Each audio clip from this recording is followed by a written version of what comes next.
September 2025मा नेपालमा generation जेडले गरेको विद्रोहको यो एक फोरेन्सिक विश्लेषण हो। हामीले यो विवरण विस्तृत प्रमाणहरूलाई जोडेर तयार पारेका छौं।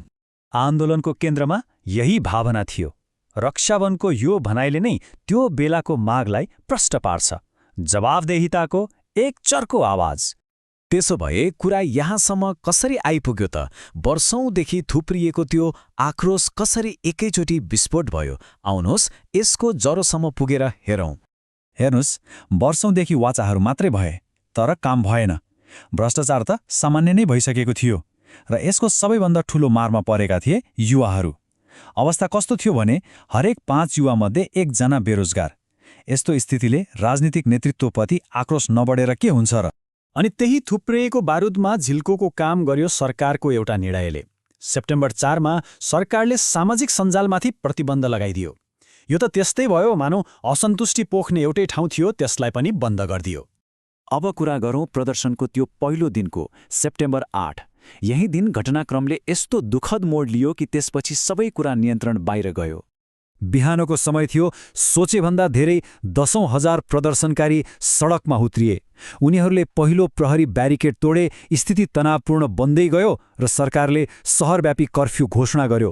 तर त्यसको ठिक 10 मिनटपछि एउटा आदेश जारी भयो, आवश्यक बल प्रयोग गर्ने। अनि एउटा एकदमै महत्त्वपूर्ण प्रमाण बाहिर आयो, प्रहरीको रेडियो लग जुन लिक भएको थियो। त्यसमा के देखियो भने किलो 1 भन्ने कल साइनले बल प्रयोगको आदेश दिएको थियो। तर त्यो आदेश पनि माथिबाट आएको थियो, पिटर 1बाट, जो त्यति बेलाका सबैभन्दा वरिष्ठ प्रहरी अधिकारी थिए। मतलब आदेशको जड निकै माथि थियो। त्यो आदेशको नतिजा तत्कालै देखियो र एकदमै दुःखद थियो। विनोद महर्जन, रसिक कढरिया र सुलभ राजा, उनीहरू गोली लागेर मारिने पहिलो प्रदर्शनकारीहरू थिए। उनीहरू केवल शान्तिपूर्ण रूपमा आफ्नो आवाज उठाइरहेका थिए। तर एउटा घटनाले पुरै देशलाई हल्लाइदियो। त्यो थियो 17 वर्षीय श्रीराम चला गएको मृत्यु। स्कुलको युनिफर्ममै रहेका उनको टाउकोको पछाडिबाट गोली लागेको भिडियो भाइरल भयो र यसले मानिसहरूको आक्रोशलाई आगोमा परिणत गरिदियो। त्यसपछि विभिन्न भिडियोहरूलाई जोडेर गरिएको यो फोरेन्सिक विश्लेषणले घटनाको पर्दाफास गर्यो। एउटा क्यामेरामा प्रहरीको समूह संसदको पर्खालतिर गएको देखिन्छ।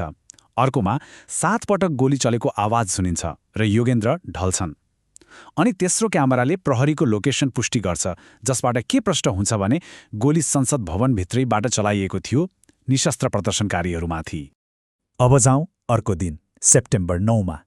अघिल्लो दिन भएका हत्याहरूले राजधानीलाई पुरै आगोको ज्वालामा धकेलिसकेको थियो। प्रहरीको अवस्था पनि फेरिएको थियो।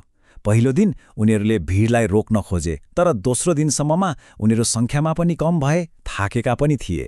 उनीहरूलाई आफ्नो सुरक्षालाई प्राथमिकता दिनु भन्ने आदेश आयो अनि उनीहरूले आफ्नो पोस्ट छोड्न थाले, जसले गर्दा राज्यको नियन्त्रण लगभग सकियो। प्रहरी पछि हटेपछि पुरै अराजकता फैलियो। दिउँसो 2:30 बजेसम्ममा प्रदर्शनकारीहरूले संसद, सर्वोच्च अदालत अनि सिंहदरबार जस्ता मुख्य सरकारी भवनहरूमाथि कब्जा जमाइसकेका थिए। संसद भवनमा लगाइएको आगोले राज्यको पतनलाई नै देखाइरहेको थियो। सहर जलिरहँदा अर्कोतिर सेनाले हेलिकप्टरबाट राजनीतिज्ञहरूलाई सुरक्षित स्थानमा सारिरहेको थियो र यही भागदौड र अराजकताको बीचमा प्रधानमन्त्रीले राजीनामा दिए। यो सबै धुवाँ हटेपछि विद्रोहको खरानीमा एउटा सबैभन्दा ठूलो र गम्भीर प्रश्न बाँकी रहन्छ। आखिर ती हत्याहरूको जिम्मेवार को हो? आदेश कसले दियो? अहिलेको जारी अनुसन्धान र सार्वजनिक आक्रोशको केन्द्रमा पनि यही प्रश्न छ। आखिर त्यो आदेश कसले दियो जसले गर्दा निहत्था नागरिकहरू मारिए? कमानको यो श्रृङ्खलालाई हेर्दा प्रधानमन्त्रीदेखि लिएर प्रहरी महानिरीक्षकसम्म सबैजना अहिले एकअर्कालाई दोष दिइरहेका छन्। कसैले पनि जिम्मेवारी लिन तयार छैनन्। सबैजना हत्याको दोषबाट पन्छिन खोजिरहेका छन्।